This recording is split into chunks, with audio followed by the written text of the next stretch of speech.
రాజ్ తరుణ్ కాళ్లు పట్టుకునేందుకు సిద్ధమన్నారు లావణ్య. మస్తాన్ సాయి కారణంగానే తనకు దూరమయ్యాడని కన్నీరు పెట్టారామె. 2014 నుంచి డ్రగ్స్ పార్టీలు నిర్వహించడంతో పాటు పాన్ వీడియోలను యాప్లలో అప్లోడ్ చేస్తున్నాడంటూ మస్తాన్ సాయిపై మరోసారి ఫైర్ అయ్యారు లావణ్య. రాజ్ తరుణ్కి అండ్ వాళ్ళ పేరెంట్స్కి క్షమాపణ కోరుతున్నాను.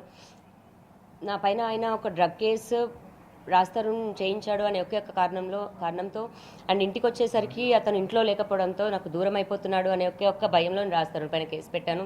రాజ్ తరుణ్ దూరం చేసుకోవడానికి కాదు, రాజ్ తరుణ్ తప్పుడు వాడు అని కాదు, చెప్పుడు మాటలు విని అందులో మస్తాన్ గురించి అప్పటికి నిజాలు బయట పెట్టలేక సతమతం అవుతూ నలిగిపోయాను. నేను ఈ రోజున 2 సంవత్సరాల తర్వాత నేను మస్తాన్ సాయిది ఏంటి అని బయటికి చూపించి పెట్టగలిగాను. ఈ ప్రాసెస్లో నాకు సహాయం చేసిన మీడియా వాళ్ళందరికీ థ్యాంక్స్. అండ్ ఎవరైనా మనసు నొప్పించి ఉంటే క్షమించండి.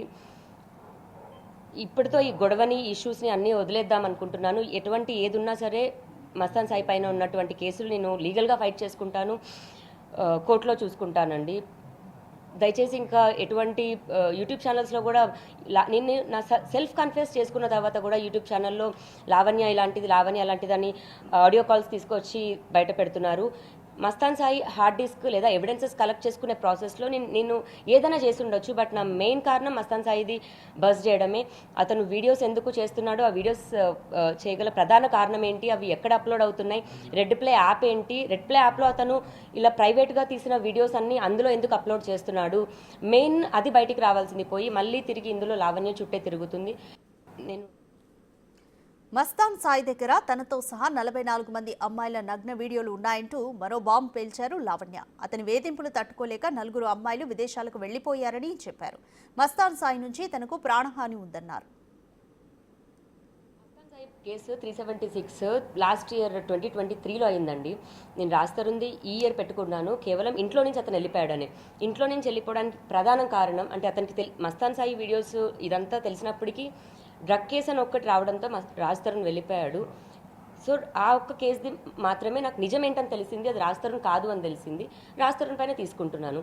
మస్తాన్ సాయి పైన పెట్టిన కేసు తర్వాతే మా జీవితాలన్నీ ఇన్ని అయ్యాయి అండ్ ఇన్ని తప్పుడు కేసులు వచ్చాయి. ఇవన్నీ నేను కోర్టులోనే చూసుకుంటాను. చివరిగా కోర్టు ఏ శిక్ష విధిస్తే అది ఆఖరికి నాతో అయినా సరే నేను రెడీగా ఉన్నాను. ఖచ్చితంగా అండి, మస్తాన్ సాయి నా పైన చేసిన దాడులు అంటే అందరికీ కనిపించవచ్చు, నువ్వు మస్తాన్ సాయితో బాగానే మాట్లాడుతున్నావు కదా, వీడియో కాల్స్తో కూడా బాగానే మాట్లాడుతున్నావు కదా అని.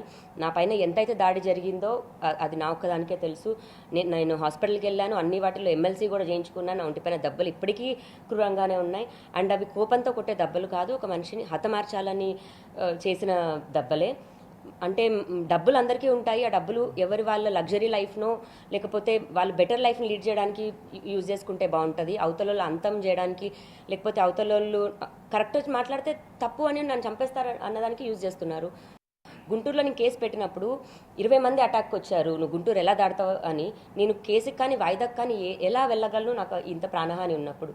నేనే సెల్ఫ్గా ఇన్వెస్టిగేట్ చేశాను. ఇతను చేస్తున్న ప్రతి క్రైమ్ యాప్స్తో సహా ఇన్ డీటెయిల్డ్ పెట్టాను. ఇప్పుడు ఇవన్నీ డిజిటల్, ఇప్పుడు వాళ్ళ మమ్మీ డాడీ కానీ ఎవరైనా అనుకోవచ్చు. నేను అందరికీ చెప్తున్నాను, ఇది అంతా డిజిటల్ క్రైమ్ అండి, ఇందులో నుంచి ఎవరూ తప్పించుకోలేరు.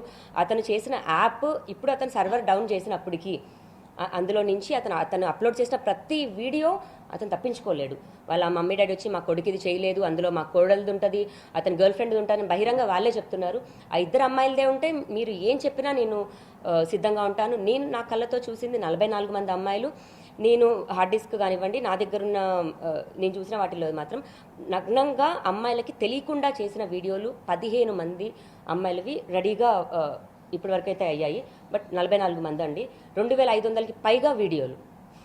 ఇది నిజము అండ్ ఇవంతా డిజిటల్ రికార్డు. ఇప్పటికైనా వాళ్ళ పేరెంట్స్ ఒక దగ్గర ఆపేస్తే బాగుంటుంది.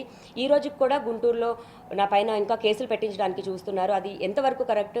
ఏ పోలీస్ వాళ్ళకైనా నేను అదే చెప్తున్నాను. నా లావణ్య పైన ఏదైనా ఒకటి కంప్లైంట్ వస్తుందంటే నా ఫోన్ నెంబర్ అక్కడే ఉంటుంది, ఒకసారి ఫోన్ చేసైనా అడిగితే బాగుంటుంది. ఇంకేదో తప్పుడు కేసు పెట్టించి నన్ను జైలుకి పంపించాలి అని ఒకటే